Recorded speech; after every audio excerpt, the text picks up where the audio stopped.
Everybody who plays Phantom Forces is at least somewhat familiar with this gun, and whether you love it or you hate it, you gotta admit the C7A2 is a pretty good gun. It might be a little sweaty, and it might not be the best gun in the game like some people think, but it is still a good gun. And it's one of my favorite guns in the game. I actually have 2,400 kills in it, which for some of you that might be like, oh wow, that's not even that many. But for me, it's like top 5 in kills, okay? I'm only rank 120, okay? I don't have that many kills. But anyways, before I get into the setup, please consider dropping a like and a sub. It does help me out a ton. Anyways, the setup is the reflex sight, T-brake, stubby grip, blue laser, and armor piercing. Now this is a pretty basic setup. I think it's maybe the most common, the most easy to use, but there's actually a lot of good combinations with this gun. The carbine barrel and the LSW barrel actually do have their place. The carbine barrel is pretty good. It's not good on some weapons, but on the C7A2, it is pretty good. And then this LSW barrel, it's a little wacky. I haven't used it. The only reason I have 1,000 kills in it is because I'm guessing they just replaced it from the long barrel, which I used the long barrel when they had it, because the long barrel used to be really good, but it was too good, so they got rid of it. But the LSW barrel and 7.62 actually go together very well, because the LSW barrel lowers your fire rate, but 7.62 increases your damage, so it kind of makes up for it, and you do get a 3-shot up to pretty good range. It's kind of like an off-meta thing, I guess.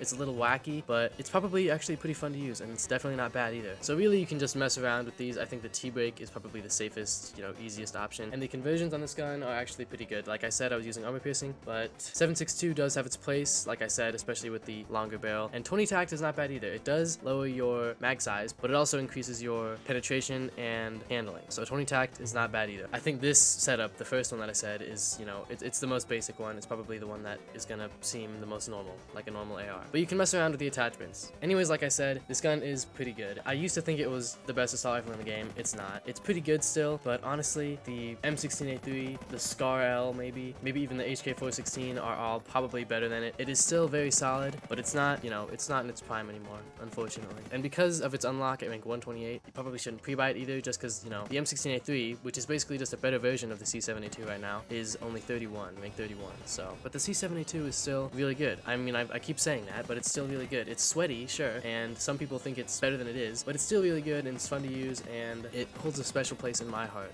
at least, because I abused it when it was really good. Anyways, I won't make this video too long. That's my setup for the C7A2. Thank you so much for watching. If you enjoyed, please consider dropping a like and a sub, and till next time.